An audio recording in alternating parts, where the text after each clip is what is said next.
Scores on the top floor. Always multiple ways to go at it.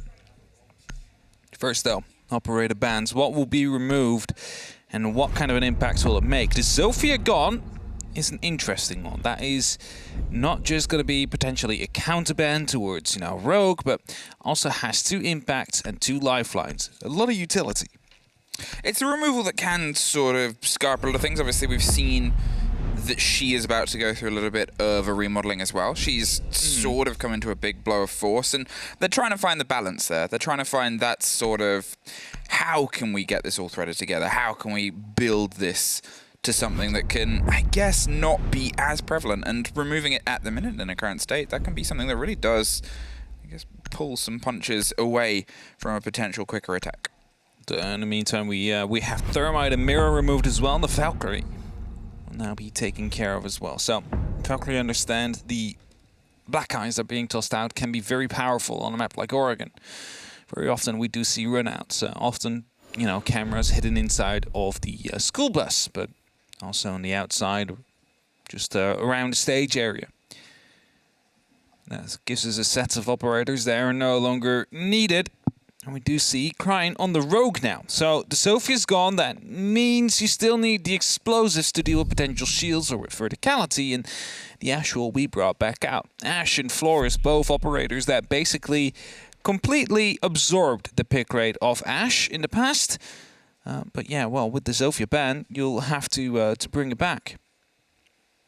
Bit of a conversation going on between 2 teams that are very familiar with each other at this point, as we all are. We saw a bit of a sick pick bait there. Obviously, the Monty was originally in the hands and there wasn't a Hibana. Instead, going with the double hard destruction. This lineup that Rogue is bringing is minus the Sophia. Like, if Sophia was there in the place of the Ashe, it's literally, these are the operators that came in to replace Ashe. Definitely so. Sophia, Diana, Flores. Definitely so. A lot of replacements on that board. However, they're forced to go back to the good old Ashe, the original entry fragger that has lived and reigned Siege for a long time. Due to the R4C nerf, you could say. Due to the more recoil, the extra kick to it. It's not the really removal of a pellet. Well, yeah, first she had 2, then she got 3, and then they removed 1 again. Yeah. It's been... They were like, wait a second. Wait, what have we done? That is too much.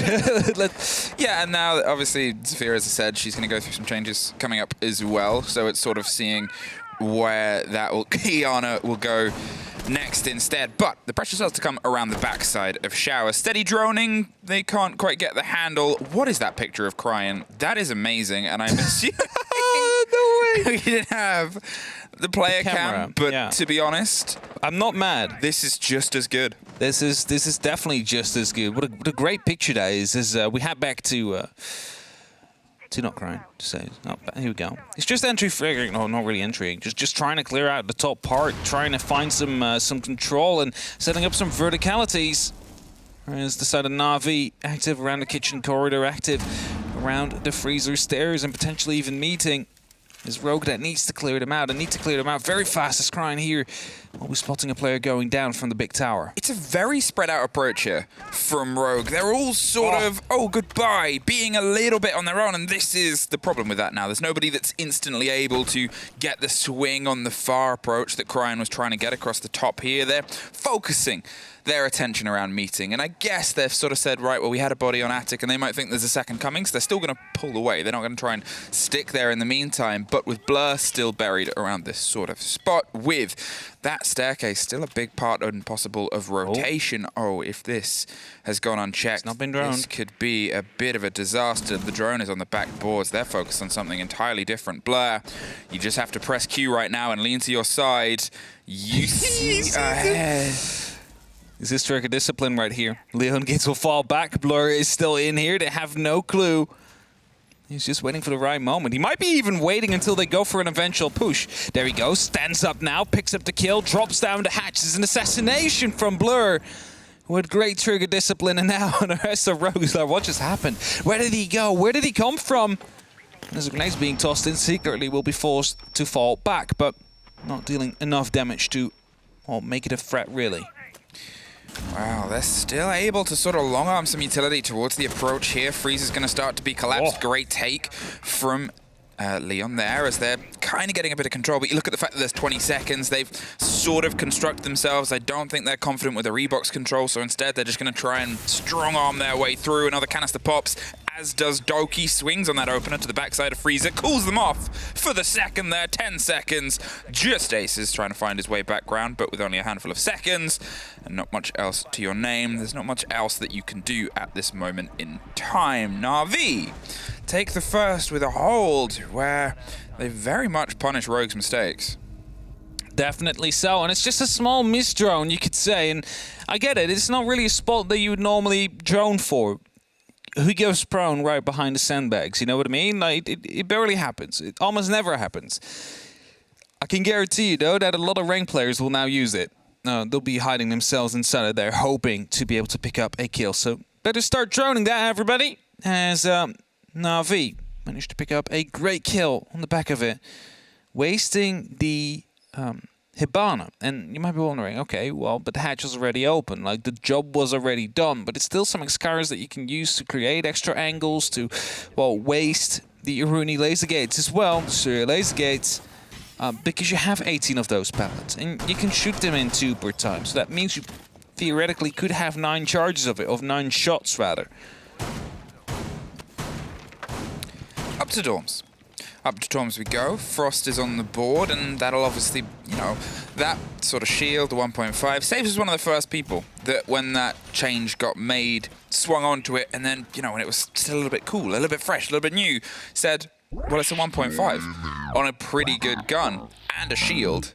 Here it is, there's Blur. And at this point, again, you know, I know I highlighted it before, Rogue, they went for a pretty spread out push in general. This is another time where it was punished, and I know you can't really predict that at that moment in time, as you said, the man hiding behind the sandbags, but I guess it's a little bit of a cavalier attitude against a team like NaVi, who can be very freewheeling, they can be very brave. That's it. Especially Blur, the man who in stage 1 suddenly turned into the hero of NaVi, especially against the game against VP. That's really where he put his name onto that game as the, well, rightfully so MVP, and ever since, Blur has been, you know, that star on NaVi that you have to pay attention to. The clutch factor is just so insanely high on him.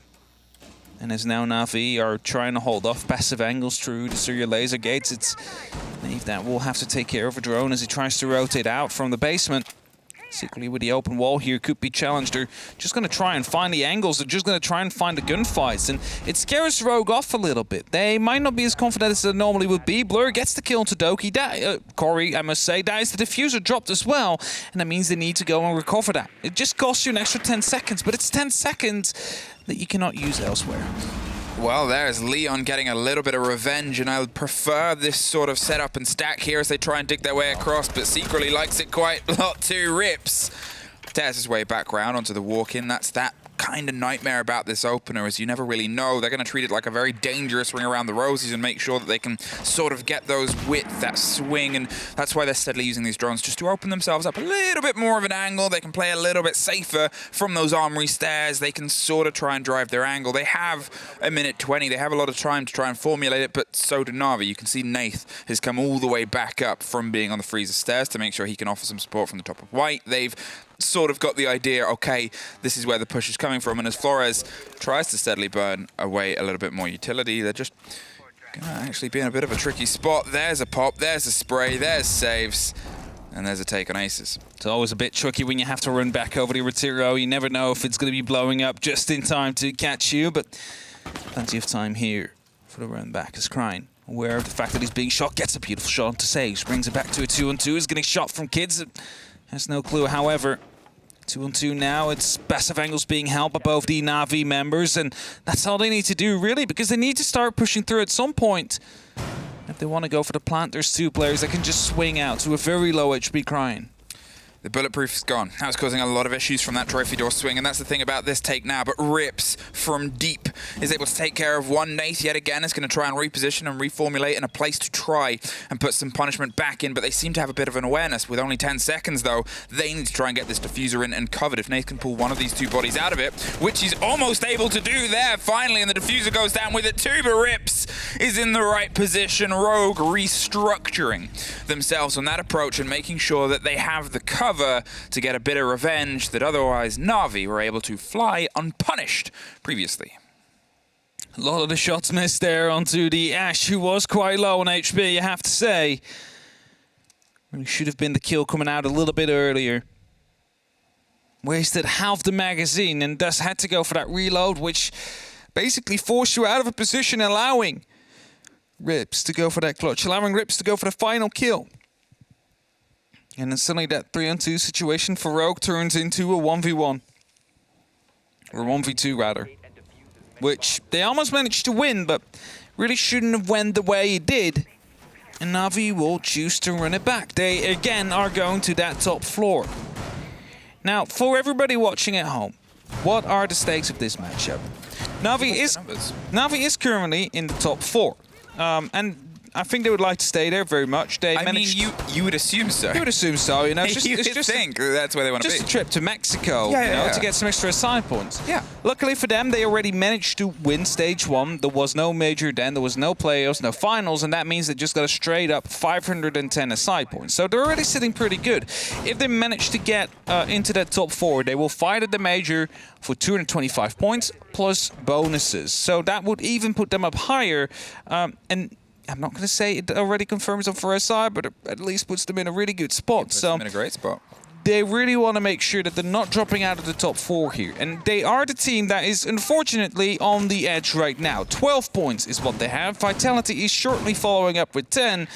They play against G2 later. So NaVi, well, they need the full 3 points to at least stay 5 ahead of Vitality and potentially, you know, get themselves in a bit of a safer spot after the G2 game as well. It's the strange thing about how this EU split has gone is we've seen a lot of teams have a bad chunk of games and a good chunk of games. There's not really, outside of Rogue, been a team that has generally entirely struggled. But even then, Rogue's put in great fights on some of their games, which could have gone their way.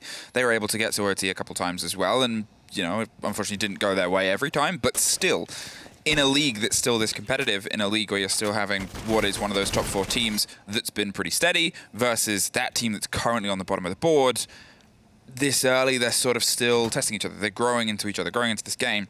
And I'm going to talk about the fact that we've seen a growth here on the attack, a very different stratum so far. They're going for a much wider spread here. They're going to try and draw some focus away. Potentially didn't think that funneling themselves entirely via trophy was as profitable as it could have been with the huge amount of utility dedicated there. They're instead going to offer themselves some width around attic and tower by the looks of it.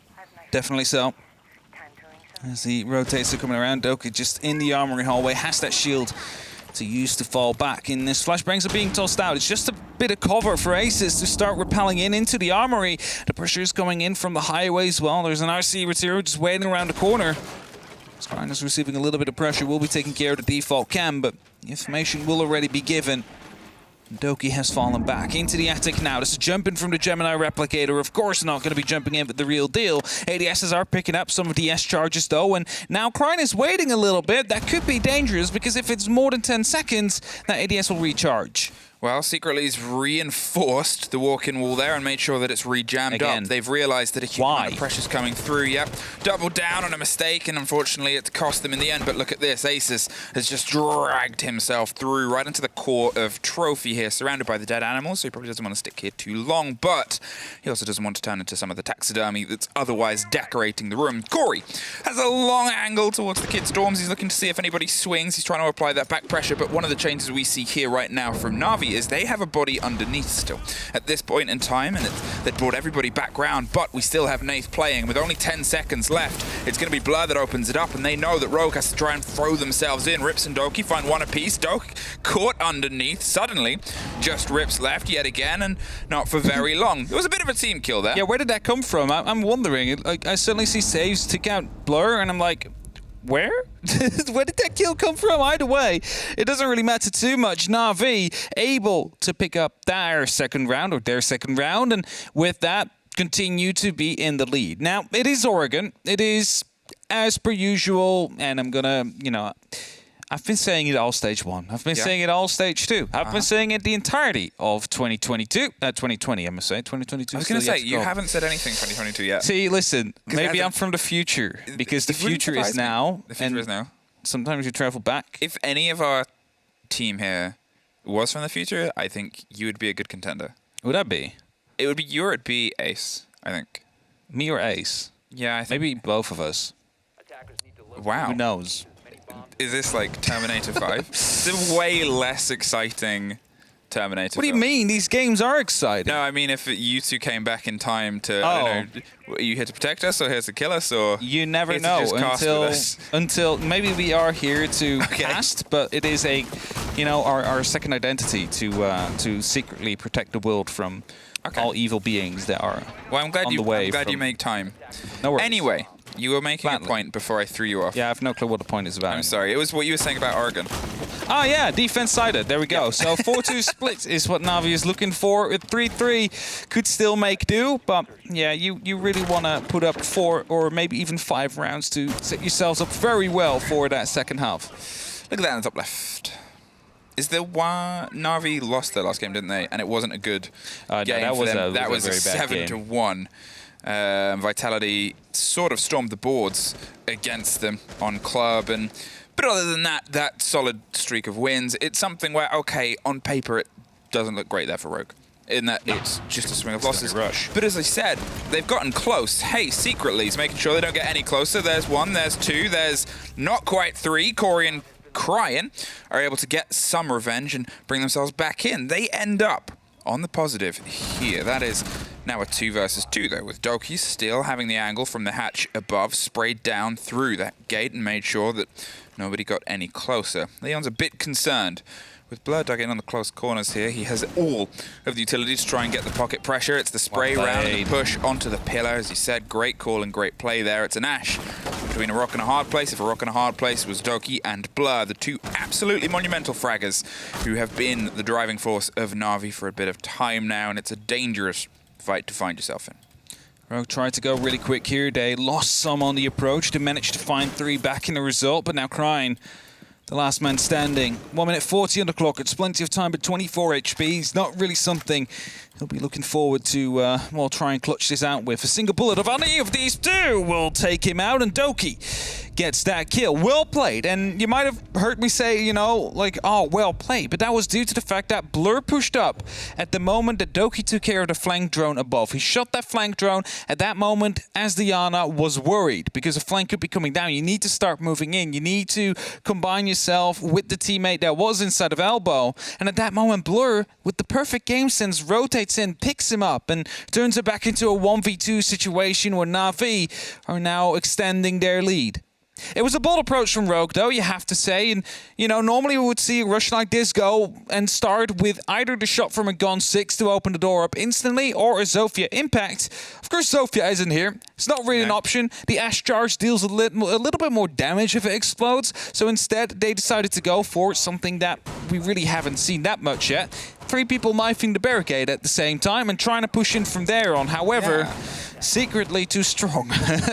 Shut 2 of them down. I mean, I think that's one of the positions that secretly has always sort of played well, is with that sort of gun set and with that mantle, sometimes you'll see a player who isn't always that big focus in terms of getting into these engagements, especially early on in the round, having the sort of mantle and the confidence, but it's a solidity you get with secretly. It's a sort of lockdown, and there is not many places better across any of the comp maps than Elbow on the attempt on a blue rush there. But one of the changes that we see now is somebody who hasn't quite been able to find their way into this game, regardless, is Aces is picking up Maverick instead, bringing a little bit extra grenades, a little bit extra potential to carve their way through some of the holds instead. And obviously we're also seeing the tertiary site for the first time.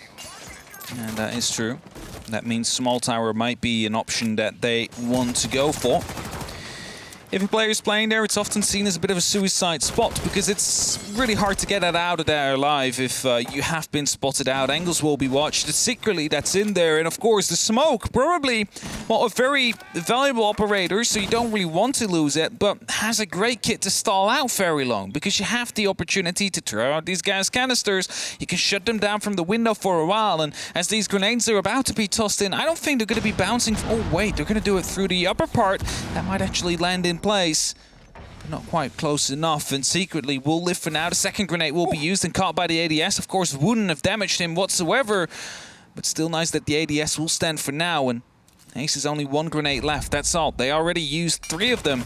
Needs to try and take care of the smoke. Now they have a bit of an extension over there. As you can see, Saves is putting some pressure from side, but it's Blur that actually is able to get the open. I think that was just a swing from the bottom of the kitchen. There it is, so the bottom of the dining. Even the spray across the top, but it's Doki from the double window is able to then strike. Aces, they're sort of entirely corralling themselves around this small tower, but NaVi have that safety net, that backline to protect Private secretly from the opposite ends and sides and angles of the map. There is still potentially pressure that can come up from Addict, so Corey is paying it as much attention as possible. But at this point, Saves has actually gone for a bit of a rotation. He realizes he doesn't have to be there. Oh, look what he's discovered. An approach from the main door itself. Leon has gone for a bit of width here. Isn't going to throw himself in because he's well aware of the game that NaVi like to play with this width. And, well, as secretly he's able to get one more on the board, Corey and Leon find themselves an entire map apart, but they've at least found the saves in the middle of the sandwich. Well, the pings are coming out, but he's not going to be able to get that kill. Saves turning around at the wrong moment there. Will be picked up by Leon Gitz. That's a start for Rogue to try and get back into the round. But there's only 50 seconds left, so they need more than just a start very quickly here. They fail to do so as Doki picks up Leon now. It's only up to Corey in a 1v4 clutch. Needs to find 4 kills or get the diffuser down somehow without being disturbed and make it out alive to set himself up for a post plant. But there's not really any control that he has, and he has to go very carefully through that top floor to maybe go up to the hatch, to maybe use some of that verticality. But then he still needs to drop. He still needs to find the 2 players holding him. Then he needs NaVi inside of security. It is almost a mission impossible. Doki's coming up behind him as well, but he won't even get there in time. Secretly is able to get one more lock off here, and I think this is a good play from NaVi. Is again, when they sort of realized that the pressure was, you know, off in other places, they realized they had that advantage.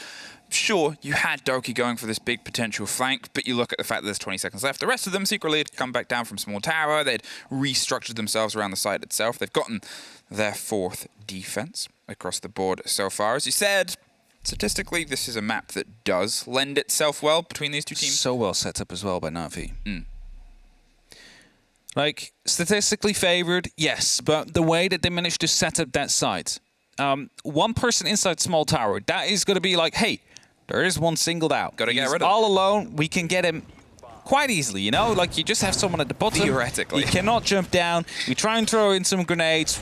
Maybe a Capita would have been a better opportunity to try and get rid of him. But what NaVi did, which Rogue didn't see, because this is, and I hate to say it, but mistakes that Rogue have made before. Think back on Clubhouse. I believe it was against Vitality, where they didn't drone the garage properly. They didn't know one was on rafters. Corey walks in, tries to shoot the default cam, gets punished in the process.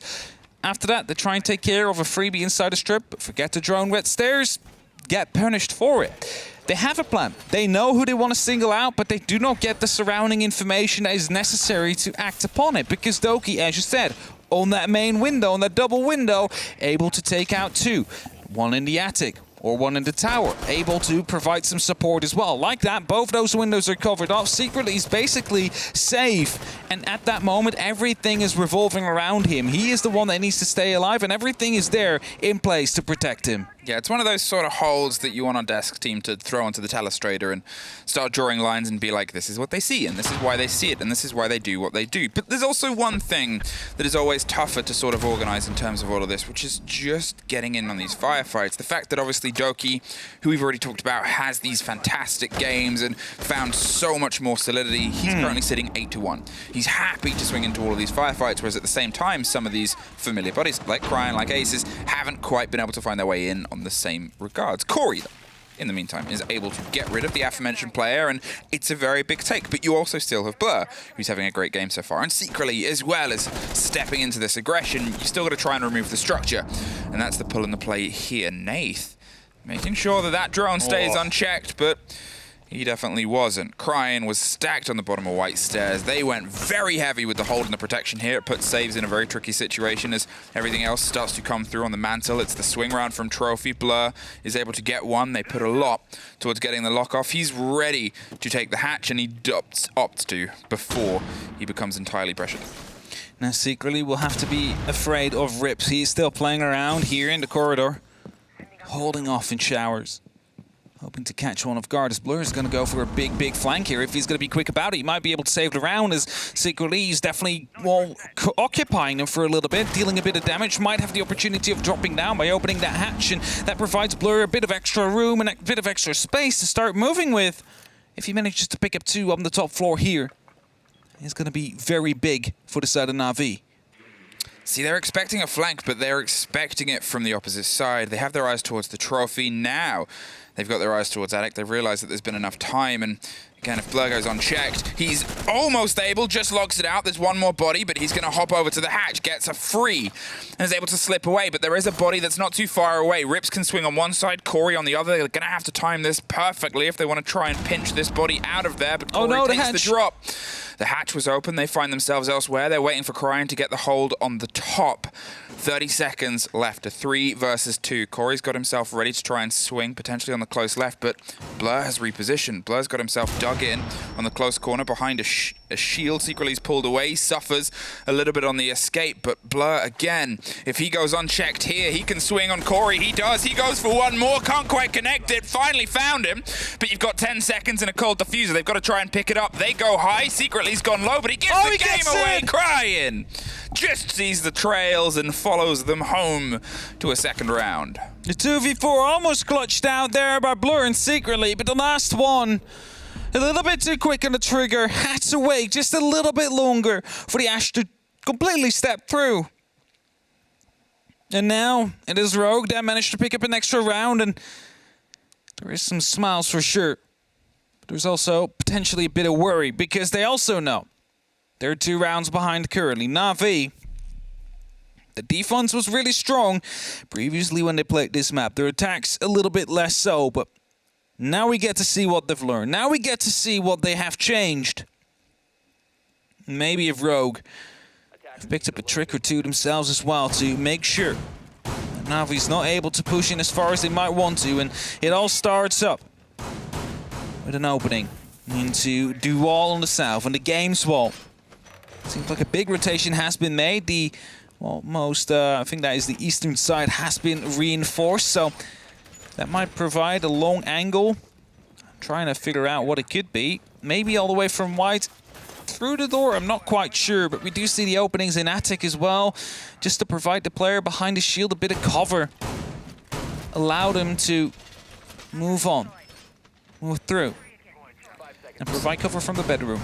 I was waiting for this. The Aruni gates that Rips still has to put up. One is going to go on the immediate door there, the bedroom. They're going to stack the second behind it, and then potentially the third. Where is this one? It's going on a bit of an adventure. Oh no, it's already popped up there. He did it just before. On the, yeah, bulletproof. So they have that bulletproof. They have that protected for a little. Gives them those eyes, and I guess it's down to NaVi to see if they want to try and win this battle for attrition. All of that utility, yet again, focused on that extension around Trophy. The ability to swing, the ability to put some pressure back in, which is something where, I mean, NaVi might be able to punish it well. Court coming up the back stairs. They're just going to drop that and open up the rotation, so they might have it as an option later on. But for now, it's nothing they can do as secretly is the one that's suffering from the double window. I would say NaVi was doing the right thing. You cannot just attack Master Bedroom, and you cannot just attack the side from the Attic, because those holes that have been created in the wall go both ways. It is free for Rogue to play however they want it, so you need to start pushing from both at the same time. Don't completely forget about it. Maybe it is right to push to just try and get inside a walk-in closet with a grenade or anything like that to try and deny anybody to be in there as the drone gets taken care of. They know exactly The Aces is inside. The grenade gets popped in, forces him around the corner. The second one comes in right after, and that actually picks him up. It is secretly from the roof through the window that will be making sure that that rotation is safe. And Doki's already in very far. Gets the kill onto Doki. Leon gets behind the shield. Well, he's kind of stuck now. He was supposed to provide a cover, which he failed to do so. Now he's sprayed through. They just pre-fire, and he actually gets the drop on Secretly. Is allowed to slip away. A very precious moment here. They're going to be able to get that pickup, but they also get Leon in the meantime. They've put themselves into a 4 versus 2. You can see Saves is going for the rotation because they want to make sure that they can push that body advantage. They know that they almost clutch a 4 versus 2 into their favor again. So they don't want to try and play that game. They don't want to run any extra risks. They know if they can take this opener on their attack, they can really put themselves in a good stead to lock out this map. Rips and Crying are the back lines still sitting and waiting for a little bit more pressure to come through. A lot of openings have been utilized. There's still 3 frag grenades across NaVi as well, which is such a danger because we've already seen how expertly they can utilize them. Nath, he's just holding firm, seeing if he can sort of be that anchor, that back line to it as Crying goes for a bit of an explore around the double window. The spray comes and Nath just gets the bit of revenge there. It was the necessary trade that you can pull off. Rips, well, he went for something bold, but NaVi were already stacked up and ready to knock him down. Angle created here by Rogues. Rogue, of course, works both ways. They wanted to have a long angle that can hold from close to the white stairs all the way to the outside of the bedroom. They managed to set up that angle, we have to say. They managed to put up some pressure from the angle, but it was going to be the other way around. Corey gonna get another nice shot. Nice shot. Ubu. There we go. Read out. Text to speech. Text to speech, thank you. Coppet will be very happy with that. He's gonna clip it, and he's gonna keep that. Either way, it is gonna be NaVi. NaVi leading 5-2. Only 1 round away of making it to that match point. With that, they'll secure themselves 1 point and have the opportunity to fight for 3. If you're looking at the leaderboards right now, they are currently 2 ahead of Vitality. 1 behind on BDS and 2 behind on G2. Really want to pick up these points. They finished top of the table in stage 1. They want to make sure that they have the opportunity to do so again. Now, it is not as important to end up in the first place this stage as compared to the last stage. Last stage, we didn't have a major because of the SI that was happening throughout that stage.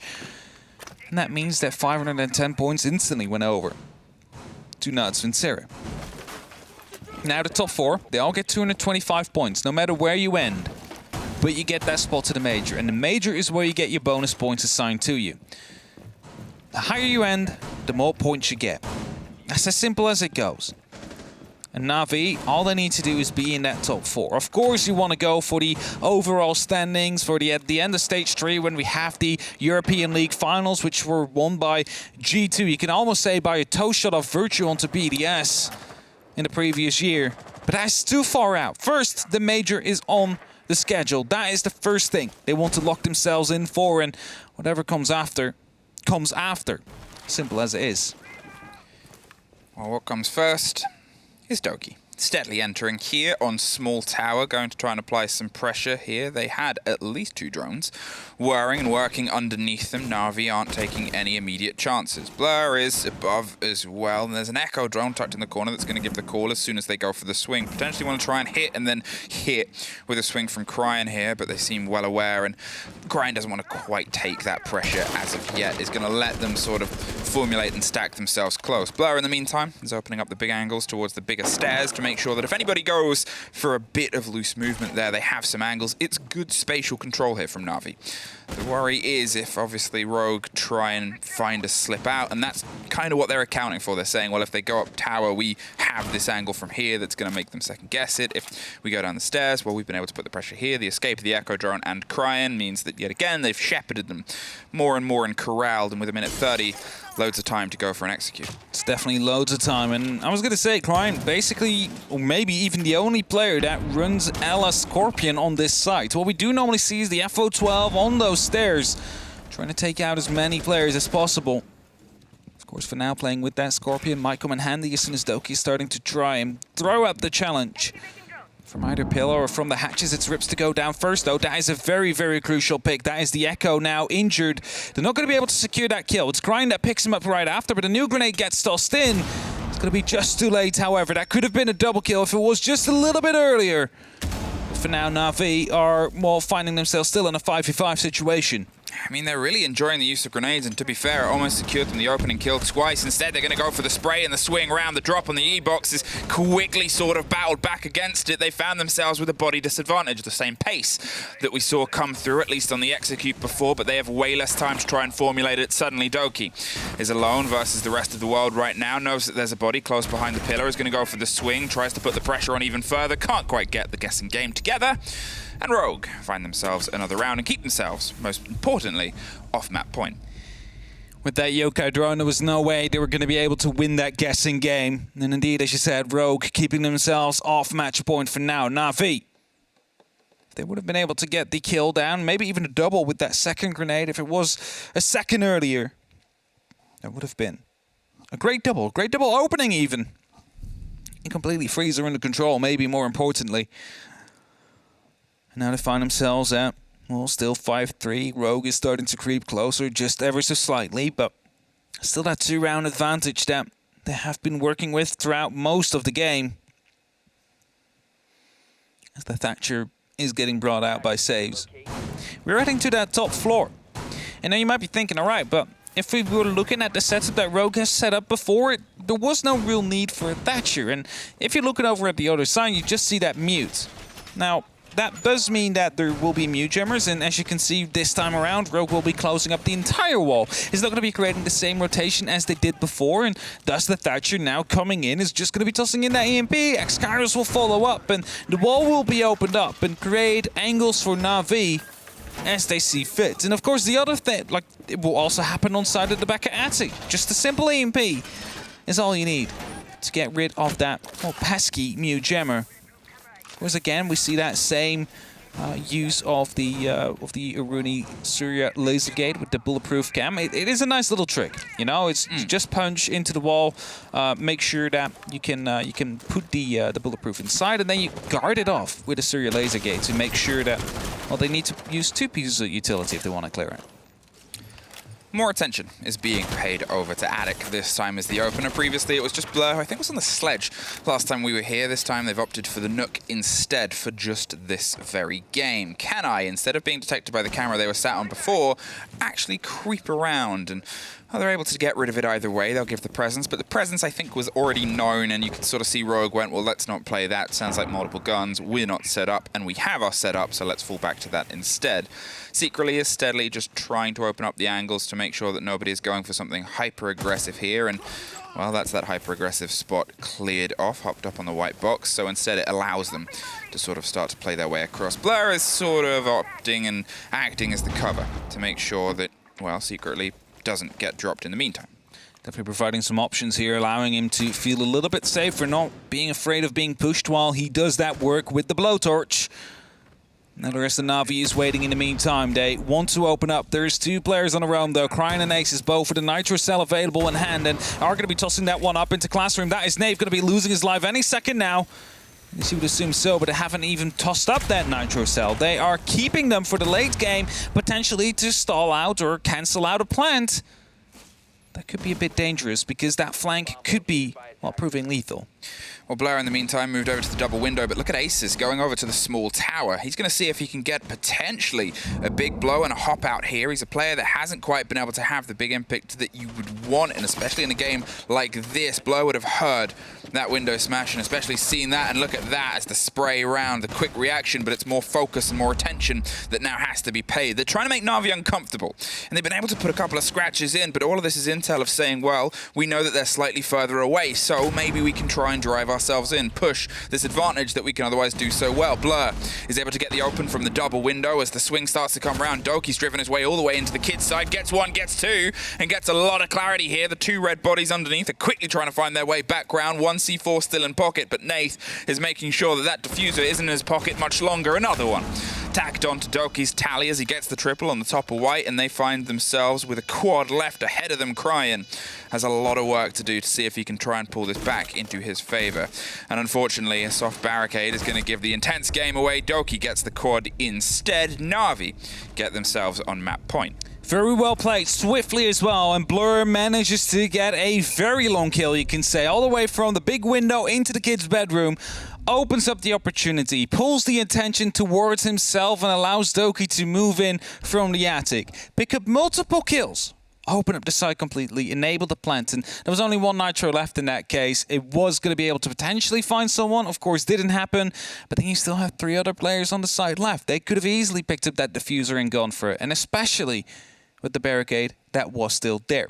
And now we have ourselves in a situation where NaVi has put themselves onto a match point. 6-3. That's the current score. And Rogue, well, their chances of making the major have already basically evaporated because they needed a full 3-point win here today to even have a potential to still make it. And even then, it would have been very difficult. But either way, they're going to try and get as many points out of it as they still possibly can, because they will be playing the long game now.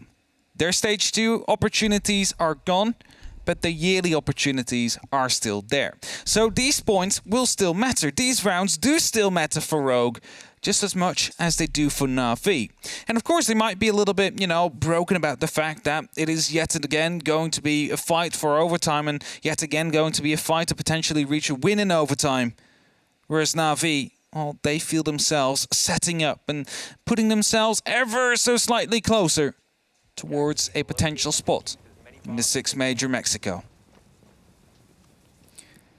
NaVi, currently eyeing towards 2nd, and obviously it's still, one of the early games of the day, and you've got G2 and BDS, who are 2 teams that are still sort of fighting for those positions as well, not long after. So it's a start for them, but it's by no means the end of the day and the end of where they might potentially end up. Rogue, though, as you said, their story is unfortunate. This split, I think it's NaVi, they're so quick to punish these mistakes that they're able to pull out of this hole. They're reading into the sort of little bits, little moments. And I said, as soon as they got the idea and impression that there was one less body, NaVi's a team that loves to strike in that situation. They're more than happy to sort of push, okay, well, if we lose you, I'll get the trade, I'll get the cover, and we can dig ourselves in, we can find a little bit of an opportunity, Doki can find a little bit of a corner and swing round. Now, this is going to be very interesting because we saw this kind of same setup from Rogue against VP. However, the big difference is that Leon Gids now is playing on a Wamai. That is giving you some extra discs to work with. Not quite the Nitro that you need to toss out the window. However, we do see that on the side of Cryan. However, NaVi, they probably saw what happened there as well. And if 2 players are inside the small tower, you can just choose to ignore them. You can just choose to go for the master bedroom, secure any piece of cover they might have. Tosses in the grenade there. Doki is already in the back of bunks, and Save is coming up close to try and support him as well. Because they have no clue on Rogue that Doki is in this deep already. And there it is. Blur is working those drones away, seeing if they can pull some of this intel. Doki, however, has dug his way through, got 1, goes for 2, but Rips is at least able to stem that flow before it turns into another disaster of Doki digging their way through. Blur, with a grenade over the top, just bounces off the frame of the door, but is more than enough of a signal for Rips to get out of there. They know they don't need to lose their life in this position. Instead, they're prepping themselves to pull further and further back. You can go for these big rotations on Oregon, as we've seen NaVi demonstrate, as we've seen Rogue go for a couple of times as well, and the more limited ideas that we've had of them in this play. And it's something where you don't drastically have to lose your life for these firefights. The amount of sort of soft, the big distance between the 3 different staircases and the many angles that allow you to get a little bit of cover and support when you try and move up them can build to some success. Talking of Rips, has really been one of those forces keeping Rogue alive, and a lot of these rounds is able to get 1 more. Indeed so. NaVi, however, is setting themselves up well. They created a rotation into the side to go for the default plant. They just need to deal with the player that is inside a classroom and inside a security. Blur will do exactly that, gets the first one. But the question is, do they know about the one roamer inside a classroom that has the opportunity of striking hard? It's Crying, actually. There's deciding to go for the rotate now. That is going to be that pressure gone, and that allows NaVi now to go for a plant in deep inside of the kitchen. Crying was supposed to stay in classroom. He was going to be able to stop this plant from happening. Misses the nitro now as well, and that means 45 seconds are on that clock. We're in a post-plant position now, 3v3, and the NaVi members are pulling back as far as they possibly can, whilst NaVi digs himself in deep right behind. Kitchen appliance there, just waiting. Well, Leon opens up in the best possible way with a double. Blur tries, but cannot quite get the overwhelm on the top. And Rogue, they're able to get that post-plant, they're able to get that diffuser gone, they're able to get themselves a 4th round on the board here. As you said, we sort of saw Cryan pull away from the position to stop that. They potentially tried to reformulate for a whole retake, maybe just misunderstood where the plant was being attempted, potentially thought it was a little bit deeper onto the kitchen side. It didn't look like they were angling for the control of the default either way, behind the box. Potentially they were also assuming it was default and looking to get the cover from the kitchen side. It's a lot of potentials, but thankfully they got the rounds. They don't have to dwell on that too long. Definitely so. That again puts the gap back down to 2. How often have we been here in this game? So often the gap has been 2 between these two teams. Every single time, however, it was NaVi that instantly managed to get around right afterwards and brought it back to 3. And if they do that now, then they take the win. They take the 3 points, and Rogue will be sent home as the losers of the game. Of this game. Of course, their Stage 2 aspirations no longer there, but the long game must be played. Preparing for Stage 3, potentially making a big comeback there, whilst getting as many points as you possibly can to make sure that you are not going through the same stress they've been through at the start of the 2021 season, when they were finding themselves in that relegation matchup against M&M, which they did win quite comfortably. But you might not be as successful if it happens a second time around. Because I believe that was actually the first game in Europe where ever a Pro League team did not relegate out in that relegation matchup. All the time they lose. And Rogue were the first team to win it. But that isn't guaranteed that it will happen a second time. Or a third.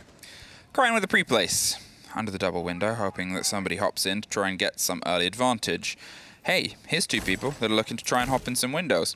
Blur is the one that's going towards the double here. He's been somebody who has gone for these bit of a loose plays, and as he eyes up, he's looking for a little bit of width, hoping to be swung from the top of white stairs. Nobody is currently home. I'm curious what intel that they have feeding to them from this location, as Blur is actually droning it out first. Would have potentially heard the beeping, would have heard the danger here. They're still going for a bit of clarity, and Doki is going to try and dig their way up. It's the Echo drone of Corey from Rogue, and this is a bit of a ploy, but the longer Cryan's in that situation at the bottom of white stairs, you can see that Iana is going for more and more of a clear instead, so he just pops it.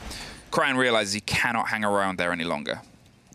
Definitely so, and will be pushing back, and this allows NaVi to move in a little bit further as well. Rogue, for the big major part, have given up on their roam, and Ace is setting up some punch holes there because, you know, bullet holes are no longer really a thing, so you need to go back to the good old punch holes, and that means making multiple ones in the same wall, so they have to be guessing on which one your head will be.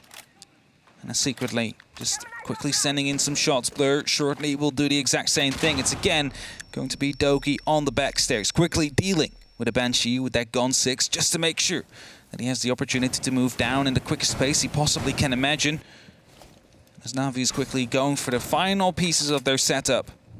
The collapse will soon be happening. A couple of guys from the freezer, a couple of them will be coming in from the back stairs. And potentially one from Laundry or Blue. I'm not quite sure yet where NaVi will go. But definitely going for it. Chances are it's going to be something that they try a little bit quick and they force the bodies out. There it is, saves.